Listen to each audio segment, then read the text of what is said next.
Ang tahimik nilang pamumuhay sa kakahuyan ay binulabog ng mga kalaban.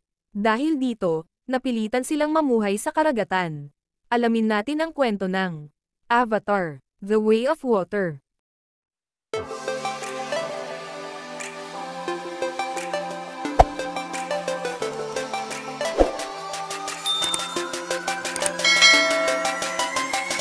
Si Jake Sully ay naaalala ang kanyang buhay mula noong sumali sa Na'vi bilang pinuno ng angkan ng Omatic Aya.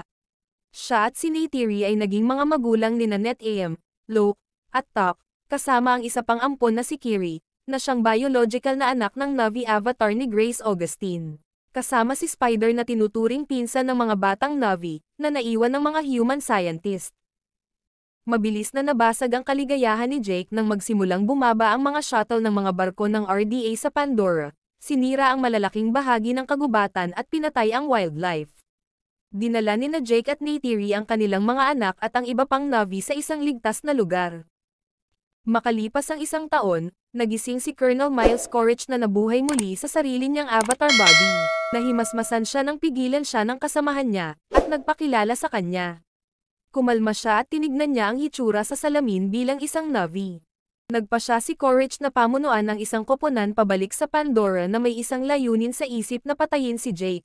Pinangunahan ni Jake ang ilang Na'vi na lumipad sa kanilang Liko Run upang salakayin ang mga sasakyang panghimpapawid at mga linya ng supply ng mga tao. Tinangka ni Neteyam at Locke na sumali sa laban, na halos masugatan ng husto sa ginagawa. Iniligtas ni Jake ang anak ngunit pinagalitan dahil sa paglalagay ng sarili sa panganib.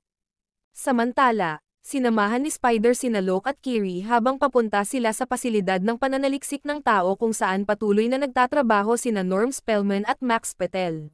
Dumating si Quaritch at ang kanyang koponan sa kanilang base at nakilala si General Francis Ardmore, na nag-update sa kanya sa kanilang mga operasyon mula noong siya ay namatay. Ang koponan ay pumasok sa kagubatan sa eksaktong parehong oras na naglalaro doon ang mga anak ni Jake at Spider.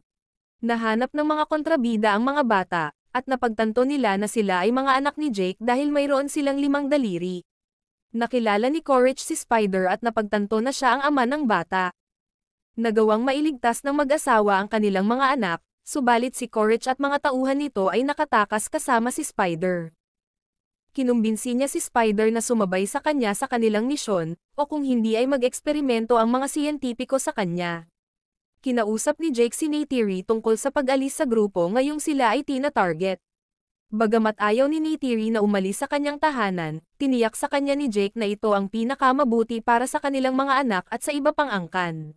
At iniwan niya ang angkan kasama si Neytiri at ang kanilang mga anak. Nagtungo sila sa lugar ng Metkayana ng Na'vi.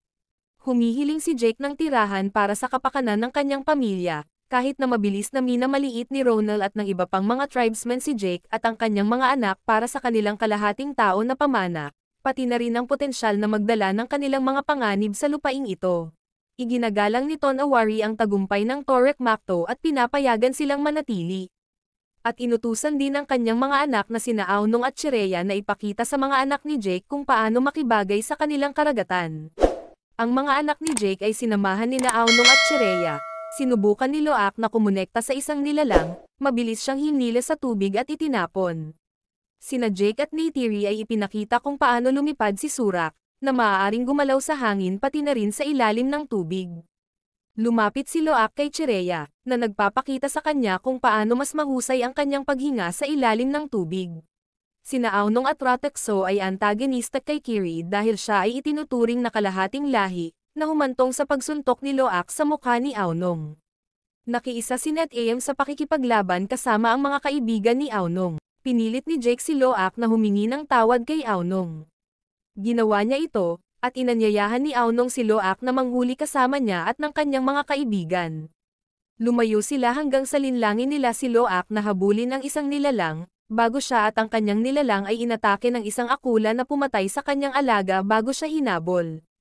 Sinubukan ni Loak na lumangoy pabalik bago siya maubusan ng hininga, ngunit sinubukan ng akula na patayin siya hanggang sa maligtas si Loak ng isang malabalyena na nilalang na tinatawag na Tulken.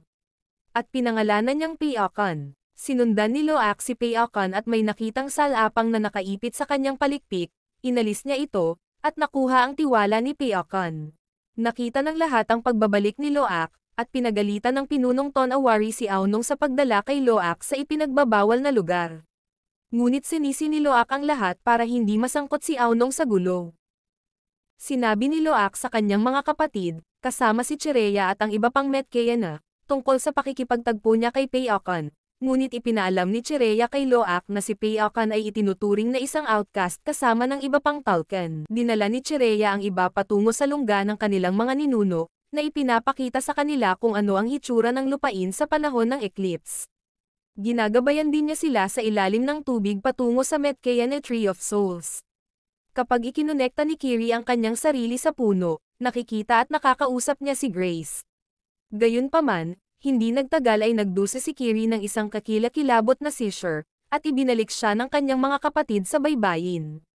Nakuha ni Jake sina Norm at Max, at tulungan si Kiri, ngunit wala silang maitutulong hanggang sa subukan ni Ronald ang kanyang kamay at ma-revive si Kiri. Pagkatapos ay nakipagpulong ang mga kontrabida sa isang barkong panghuhuli ng balyena na pinamamahalaan ni na Captain Mick Scoresby at Dr. Ian Garvin. Ang Metkayana ay nagbubuklod sa kanilang Tulken, kasama si Ronald at ang kanyang kaluluwang kapatid na si Roa. Hindi nagtagal, dumating si Courage at ang kanyang koponan. Walang awa nilang pinatay ang isang Tulken at pinagbantaan ang isang babaeng Metkayana maliban kung ibunyag nila ang lokasyon ni Jake.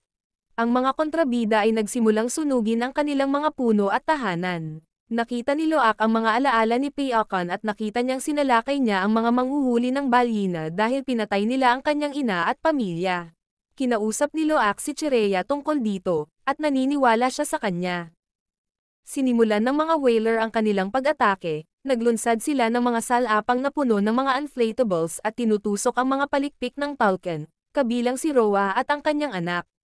Dumating si Ronald at ang iba pang Metkayana, at si Ronald ay humagulgol sa pagkawala ng kanyang kaluluwang kapatid at kanyang anak. Sina Tonawari at Ronald, kasama ang 12-dosenang galit na Metkayana, ay nabaling ang kanilang galit kay Jake sa pag-akay sa mga kontrabida sa kanilang lupain gaya ng alam nilang mangyayari. Sinabi niya sa Metkayana na balaan ang mga Tulken bago pa sila mapatay. Pinuntahan ni Loak si Payakan upang bigyan ng babala, sa kabila ng mga paalaala ni NetAM laban dito. Nahanap nila ang Payakan, tinamaan na ng tracker. Nakipag-ugnayan si NetAM kay Jake upang alertuhan siya, at sila ni Neytiri ay tumungo upang iligtas ang kanilang mga anak. Sinimulan ng mga whaler ang kanilang pag-atake, hinahabol ang mga bata at ang Tulken. Ang mga bata ay nahuli sa pakikibaka at nakakulong sa barko. Naghahanda si Jake na isuko ang kanyang sarili hanggang sa makita ni Payakan ang kanyang kaluluwang kapatid na nasa panganib. Kaya tumalon siya sa tubig at bumagsak sa barko, na pinababa ang ilang mga manghuhuli sa balyena. Ginamit ng mga Na'vi ang pagkakataon para umatake sa labanan. Sinubukan ni Scoresby na hulihin si Payakan, ngunit nagawa niyang balutin ang alambre sa kanilang bangka, pinatay ang mga kasamahan at naputol ang braso ni Scoresby. Nakatakas ang mga bata, at ginamit ni Kiri ang kanyang mga kapangyarihan upang manipulahin ang kapaligiran ng karagatan upang patayin ang ilang mga manghuhuli ng balyena. Tumulong din si Spider sa iba pang mga kasamahang Na'vi at muling sumama sa kanila. Sa gitna ng labanan, iniligtas ni NetAM ang kanyang mga kapatid at kanilang mga kaibigan, ngunit siya ay binaril. Nakarating ang pamilya sa isang bato kung saan sinubukan nilang tulungan si NetAM, ngunit siya ay sumuko sa kanyang mga sugat.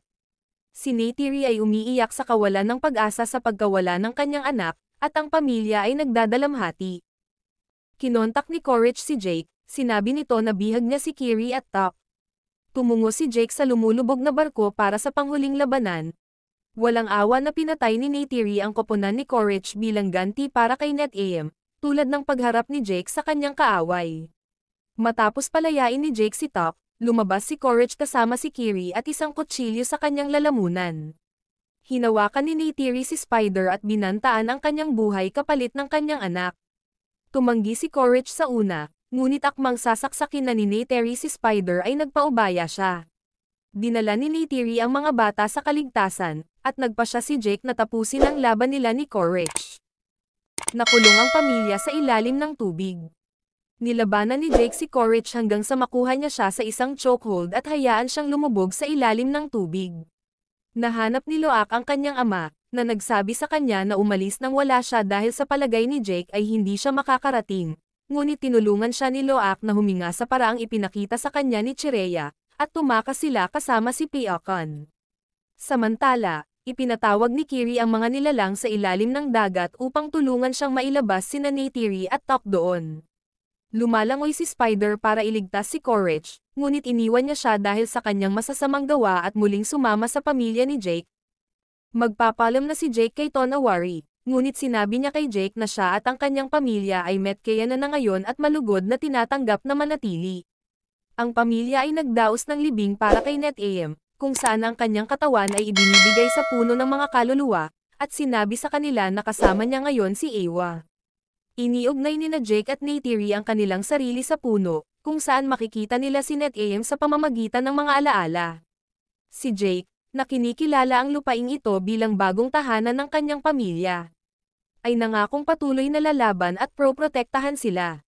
At dito natatapos ang kwento. Sana ay nagustuhan nyo. Comment down below po kung anong masasabi nyo. Paki-like at subscribe naman po. Salamat po.